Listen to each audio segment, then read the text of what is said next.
Kanë konsiderata që në themel tyre kanë ish funksionin e ministri që mbante kolegja jonë deputetja Belinda Balluku, aq më tepër që dhe akuza ngelet përsëri e njëjta. Se po të kishte prishje provash, do të kishim një akuzë të dytë, që është pengimi i drejtësisë, që është vepër penale sipas kodit penal. Tani mbi rrezikun e aratisjes, këtu shumë shkurt ka një praktikë tashmë të konsoliduar, edhe të gjykatave tona, edhe të gjykatës kushtetuese, edhe gjykatës europiane të drejtave të njeriut, që rreziku i aratisjes do duhet të jetë real dhe jo i supozuar. Deputetja Belinda Balluku, edhe pse ka qenë në dieni të plot të hetimeve që zhvilloshin ndaj saj, që në gushtin e vitit 2024, edhe pasi u njoftua akuza nga ana e prokurisë posaçme, ajo ka u thuar disa herë jashtë shtetit dhe përsëri është kthyer në Shqipëri në respekt të masës sigurimit, por edhe në respekt të funksionit që e ushtronte edhe të procedimit penal. Ka u thuar në Bukuresht 26-27 tetor, në Athinë 6 deri me 8 tetor, në Rom 13 deri me 14 nëntor, dhe në të gjitha rastet është kthyer në Republikën e Shqipërisë duke reflektuar një sjellje të rregullt dhe jo shmakse ndaj autoriteteve proceduese. Ka dorëzuar të gjitha dokumentat e identifikimit sipas vendimit të gjykatës, madje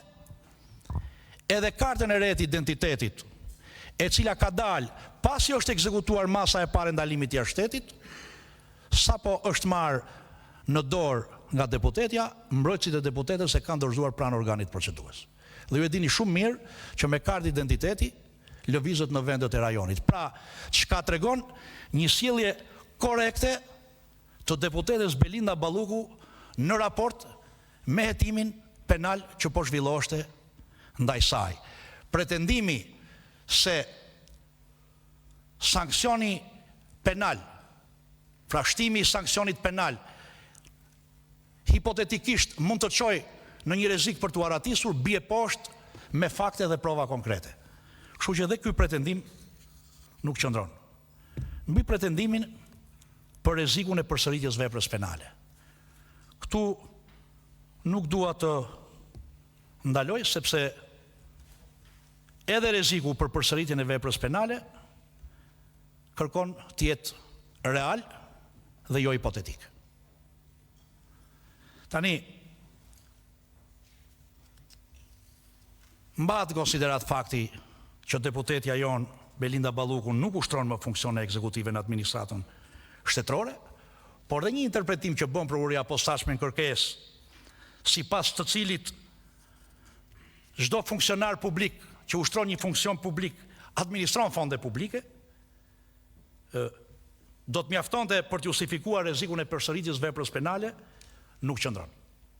Sepse kjo do ta shndronte pastaj masën e sigurimit personal nga një instrument procedurial për të garantuar zhvillimin e rregullt të procesit penal në një formë sanksioni institucional ndaj çdo funksionari publik. Kështu që edhe ky pretendim i prokurisë posaçme nuk qëndron. Tani në përfundim, ne si antar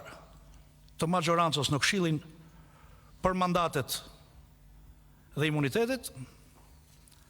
arrim në përfundimin se nuk ka vend për dhënien e autorizimit për zëvendësimin e masës së sigurimit personal,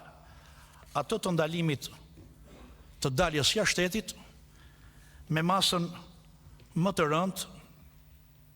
atë të arrestit në burg apo në shtëpi, parashikuar nga nenet 237 e 238 të kodit të procedurës penale. Është e vërtetë që në një shtet drejtës lufta kundër korrupsionit dhe garantimi i funksionit të drejtësisë janë objektiva legjitim dhe të domosdoshëm,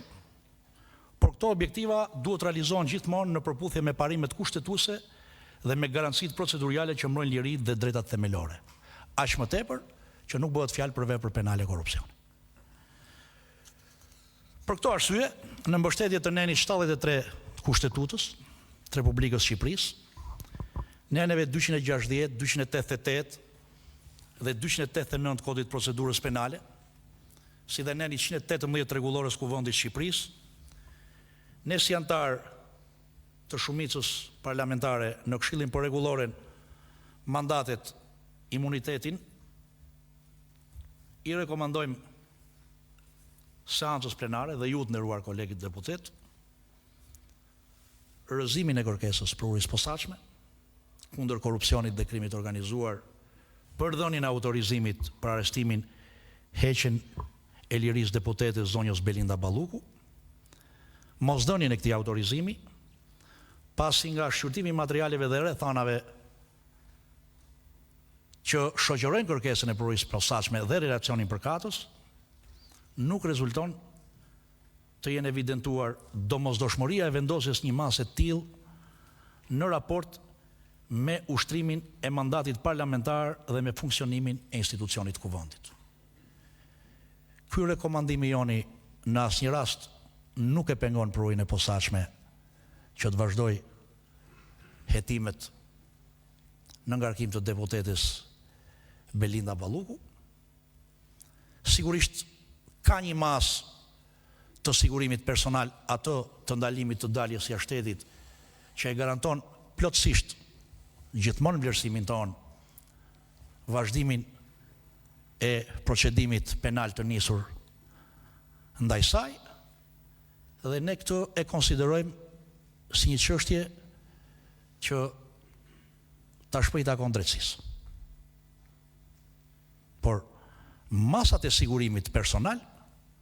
nuk lidhen domosdoshmërisht me ekzistencën ose jo të veprës penale. Do duhet pritën përfundimi i hetimeve për të parë se si do të jetë ecuria e këtij procesi. Por jo më kote lash në fund, dua të sjell në vëmendjen e këtij grupi që nga raportet vjetore të institucioneve të drejtësisë Kuvendit të Shqipërisë, dhe konkretisht tu i referohem raportit vjetor të për urinë e posaçme, evidentohet shumë qartë që për veprën penale të shkeljes barazisë në tendra, të pjesëmarrësve në tendra apo ankande publike, tashmë ka një praktikë të konsoliduar të hetimit dhe ndjekjes penale të këtyre veprave pa mas sigurimi personal. Dhe jo më të kërkohet zëvendësimi i një mase sigurimi ndalimit daljes jashtë shtetit me një mas më të rëndë, kur në të gjitha raportet që kanë ardhur në Kuvendin e Shqipërisë, kjo vepër penale është hetuar dhe gjykuar pa mas sigurimi.